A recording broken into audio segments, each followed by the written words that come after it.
మేడ్చల్ జిల్లా బాచుపల్లి చౌరస్తా వద్ద రూట్ వాచ్లో వాహనాలు తనిఖీలు చేస్తుండగా ఓ కారును అనుమానంతో తనిఖీ చేయగా 5 కాటన్ల మద్యం బాటిళ్లను స్వాధీనం చేసుకున్నామని ఉమ్మడి రంగారెడ్డి జిల్లాల excise deputy commissioner David Ravikanth తెలిపారు. మేడ్చల్ జిల్లా ఎక్సైజ్ సూపరింటెండెంట్ కార్యాలయంలో మీడియా సమావేశంలో ఆయన మాట్లాడారు. 3 నిందితులను విచారించగా ఇతర రాష్ట్రాల నుండి అక్రమంగా మద్యం తెచ్చి హైదరాబాద్లోని పలు ప్రాంతాల్లో విక్రయిస్తున్నారన్న ఫోన్ రికార్డ్ సమాచారంతో ఐడీఏ బొల్లారంలో ఓ గోడౌన్ను కిరాయి తీసుకొని సరఫరా చేస్తున్నట్లు గుర్తించామని తెలిపారు. ఈ సందర్భంగా 10 కార్డులను స్వాధీనం చేసుకొని ప్రధాన నిందితుడు వైవి రెడ్డిని తమదైన శైలిలో విచారించగా ఓ కంటైనర్లో డ్రైవర్ వెనుక హిడెన్ క్యాబిన్లో సుమారు 150 కార్డులను కంటైనర్ని స్వాధీనం చేసుకున్నామని అన్నారు.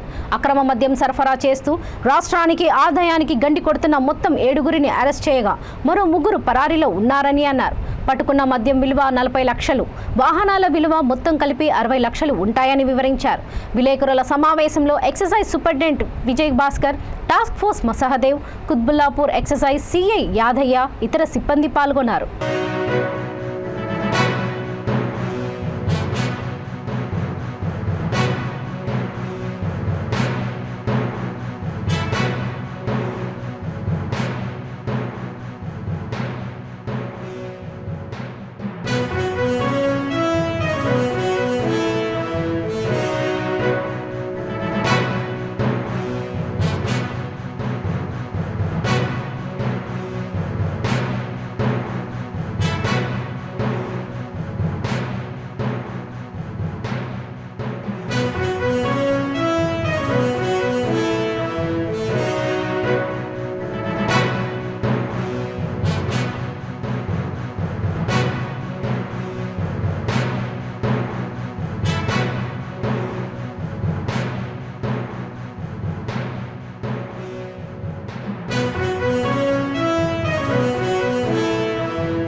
మనకు వచ్చే ఇన్ఫర్మేషన్ సిస్టమ్ ద్వారానే మనకు వస్తుందండి.